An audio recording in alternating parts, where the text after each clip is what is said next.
Okay, guys, welcome back to Wealth and Travel on a Dime. And today we want to talk about our dividend withdrawal strategy in retirement. Now, I call it that, but technically we have option premium, we have other things going on. But we kind of want to talk to you about how and when we take our money out. For some of you, you may understand that the common principle when in retirement with, say, normal old index funds or something, is you sell 4% a year. That's just kind of how they do it. And they tell you you should not run out of money over like a 20 or 30 year period. We don't do it that way. Now, we also don't just take our dividends all out every time we get them. That's not how we do it either. So we just kind of wanted to throw back the curtain, show you exactly how we spend and how we pay, and make it as simple as possible. So originally, whenever we started out this year, our plan was to start out by just putting everything on a credit card, and then at the end of the month we would pull out whatever was on the credit card and pay the credit card off. However, that is not what happened exactly. No. What happened was we're like still collecting income, because we call it semi-retired because we still do things like Walmart Spark, DoorDash, YouTube. We make a little bit of income from these things and it goes into your bank account and you're looking at it and you're like, why would I take money out right now of my portfolio or my dividends that are coming in? We got this cash coming in. So we would just straight apply that to the credit card. And that would be the first round of how we paid on the credit card. Then after that, the strategy kind of evolved by itself. I don't really know how it happened, but it just seemed to work. So it seems like every 2 weeks, and on those 2 weeks, a lot of different things pay. But the point is 2 weeks we'll have Nvidia and Plady pay, and then 2 weeks later we have our Misty payment. And it just seemed like pulling on those days when our accounts jump because we're getting paid, pulling that amount out that we need to pay the credit card off at that point just worked. It seems so random, and they even alternate. They don't have like a set date on the month. They do it every 2 weeks. So, but it just has worked out perfectly because we can just take the payments out and pay off the credit card if there's anything left after the gig work and everything goes into it. I don't ask me why. It just works. It just happened. But currently, we're actually pulling more than we had planned to be pulling.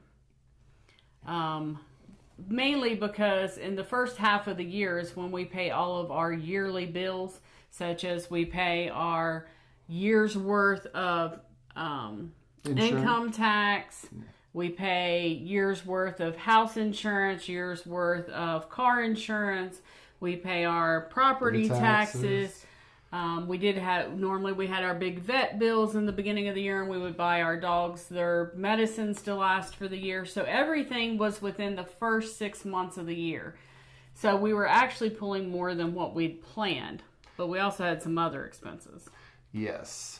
And one of the biggest expenses that is not going to be a normal expense, but when you're planning your retirement, you don't think about this, is we have made changes to our life. Like we're finishing our tiny house here. We are adding the shed.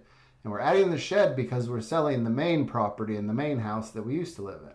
So we have to remodel all this stuff. Like I'm building the shed as we speak, so I'm buying materials for that. We're projecting at probably $15,000 worth of material for the other house to remodel it. So we're pulling out for material right now thousands of dollars every month. Like yes. Thousands. When I say thousands, I mean we had $1,400 get dropped here, and it was a little bundle of wood and 2 bunks of concrete.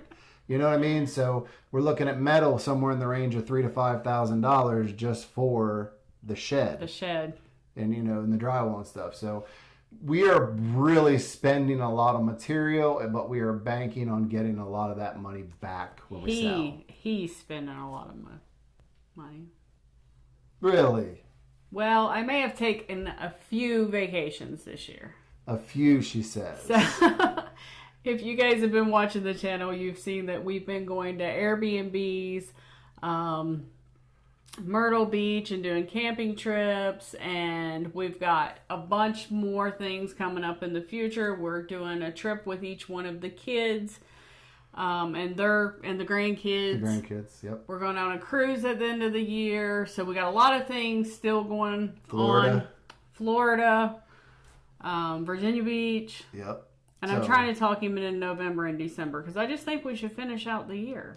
So we are heavily, heavily spending on vacation, but most of you would be quite surprised what we're spending on vacation for these trips because it's actually not very much.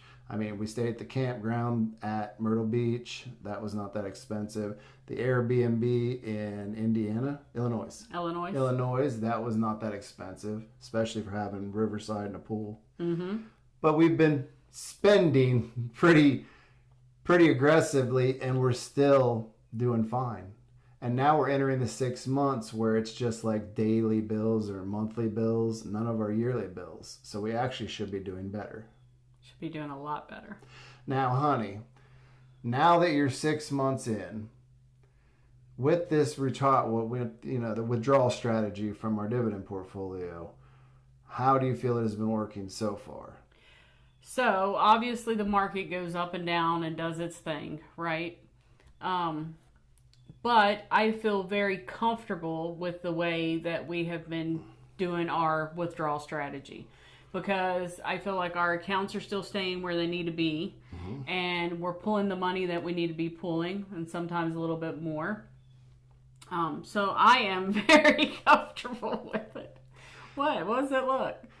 So I feel like we have definitely tested our accounts recently because we are pulling a lot more than we had anticipated our spend to be. And it's all for good reason. We're not just frivolously buying things. We are not. We are investing in our property, investing in ourselves, investing in our vehicles, and investing in the probably most important thing, and that is living. Going out and going on vacation, spending time with family. Because that's what this was built for, was to enjoy life. Now, we are still obviously working a lot this year, whether it's doing YouTube, whether it's doing gig work, whether it's construction around the farm. Or it could be as simple as hauling home wood for firewood for this winter. So we still are working in a sense, but we're taking these breaks and leaving for a week and going on vacation and living our best life almost every month, if not twice a month. So whether it's a day at Drawdown sitting on the beach, lakeside, or kayaking, or going to an Airbnb for a week, we're living our life. And I feel like the strategy is working because it's providing that freedom while paying that credit card off every single month. And we'll be talking about some of our favorite credit cards in the future and why we put everything on a credit card. It is a safety thing, and we do get points and other things from it. So we'll do those in a future video. Now, one thing I will say, though, is the last 6 months of last year, whenever we planned to start pulling off of our accounts, we went through a million different scenarios. We should just do this bucket thing. We should do this. We should do that. And there's no correct way to do it. This is just, like we said, it just kind of fell into place and it worked for us. And we'll be glad to pull it back if we start to see things not pay as well, or if our options start to dry up. If we're not making the money, we're not just going to randomly keep pulling it. We will back off some, spend a little less, reinvest a little more. But currently we are well exceeding everything we're doing, and we just went through the most expensive part of the year. Yes. So, and a lot of the vacations and trips we have planned, either we have big deposits down or they're already paid for the rest of the year. So it's not a real big deal, honestly, as far as those go. Yeah. So they're locked in no matter what happens. We've got the money to cover those, which means we still get what we set out for, and that's to live life as best we can.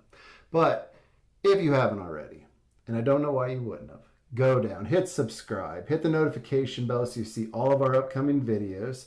Make sure while you're down there you give us a like, because it really does help push this video out to other people. and we want more people to join the community. And with that said, I think it's time for us to tell them we'll see you in the next one. Bye.